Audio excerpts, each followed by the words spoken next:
Hello every one, എത്ര പേർക്ക് ഓർമ്മയുണ്ട് ഈ ഒരു ഭരണി? നമ്മൾ രണ്ടാഴ്ച മുമ്പ് ഉപ്പിലിട്ട മാങ്ങ, അത് മോളിയഞ്ചിയുടെ മാങ്ങയുടെ അവസ്ഥ എന്താണെന്ന് നമുക്ക് നോക്കാം. അപ്പോൾ എൻ്റെ കൂടെ എൻ്റെ മമ്മിയുണ്ട് സഹായിക്കാനായിട്ട്. അപ്പോൾ ഭരണിയിൽ ഞാനിട്ടെങ്കിലും അതിൻ്റെ ഓപ്പറേറ്റിംഗ് സിസ്റ്റം മൊത്തം മമ്മിയായിരുന്നു.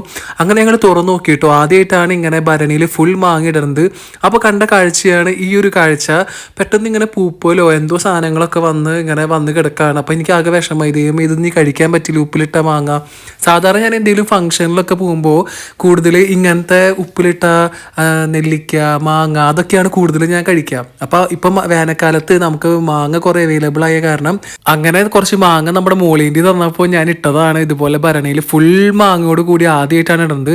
അപ്പോൾ എന്തോ ഈ കറുത്ത കളറൊക്കെ എന്തോ വന്നിട്ടുണ്ട്. അപ്പം ഞാൻ മമ്മിയോട് ചോദിച്ചപ്പോൾ മമ്മിക്കും ഇതിനെക്കുറിച്ച് വലിയ ധാരണയൊന്നുമില്ല, എന്താണ് ഈ കറുത്ത കളറുള്ള സാധനം. അപ്പം നിങ്ങൾക്ക് ആർക്കെങ്കിലും അറിയുന്നുണ്ടെങ്കിൽ ജസ്റ്റ് ഒന്ന് കമൻറ്റ് ചെയ്യൂ കേട്ടോ. അങ്ങനെ ഞങ്ങൾ കുറേ ഒന്ന് ഇളക്കി അങ്ങനെ ഒരു മാങ്ങ കിട്ടാൻ ഞാൻ കുറച്ച് കഷ്ടപ്പെട്ടു. ആ ഒരു ഭരണിയുടെ ഉള്ളിൽ നിന്ന് പുറത്തേക്ക് അങ്ങനെ ഒരു മാങ്ങ എനിക്ക് കിട്ടിയിട്ടാ. വേറൊരു കാര്യം, ഈ ഒരു മാങ്ങയുടെ പേര് നിങ്ങൾക്ക് അറിയുന്നുണ്ടെങ്കിൽ എന്നെ കമന്റ് ബോക്സിൽ ഒന്ന് കമന്റും ചെയ്യണേ. സോ ഗൈസ്, നമ്മളൊരു 2 ആഴ്ച മുമ്പ് ഇട്ട നമ്മുടെ മൂലിഞ്ചിയുടെ മാങ്ങ ഉപ്പിലിട്ടത് അടിപൊളിയായിട്ട് ഉണ്ടായിട്ടുണ്ട്. നോക്കാം, അടിപൊളിയായിട്ട് ഇട്ടിട്ടുണ്ട്. അപ്പൊ ഞാൻ നോക്കാം, ഇതാണ് ആ മാങ്ങ.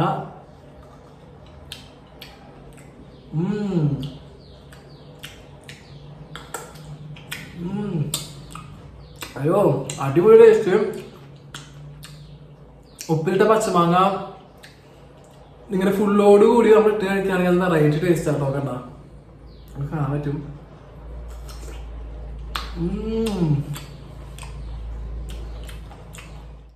എന്ത് രസാ.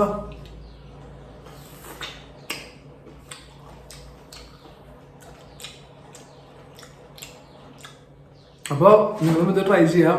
അതുപോലെ എൻ്റെ ഈ വീഡിയോ കണ്ടിട്ട് നിങ്ങളുടെ വായിൽ വെള്ളം വന്നിട്ടുണ്ടെങ്കിൽ അവരും ഒന്ന് കമൻറ്റ് ചെയ്യുക. കാരണം വെച്ചാൽ ഞാൻ തന്നെ എൻ്റെ വീഡിയോ കണ്ടിട്ട് എനിക്ക് ഭയങ്കരമായിട്ട് കൊതി വന്നു. അപ്പോൾ അതുപോലെ നിങ്ങൾക്ക് വന്നിട്ടുണ്ടെങ്കിൽ ജസ്റ്റ് ഒന്ന് കമൻറ്റ് ചെയ്യുക. പിന്നെ ആരും എന്നെ പ്രാവരുത്, എനിക്ക് ഇനി ബാത്റൂമിൽ ഇരിക്കാനുള്ള ശേഷിയില്ല. അപ്പോൾ അടുത്തൊരു വീഡിയോയിൽ കാണാം. Tata bye bye. Thank you for watching my video.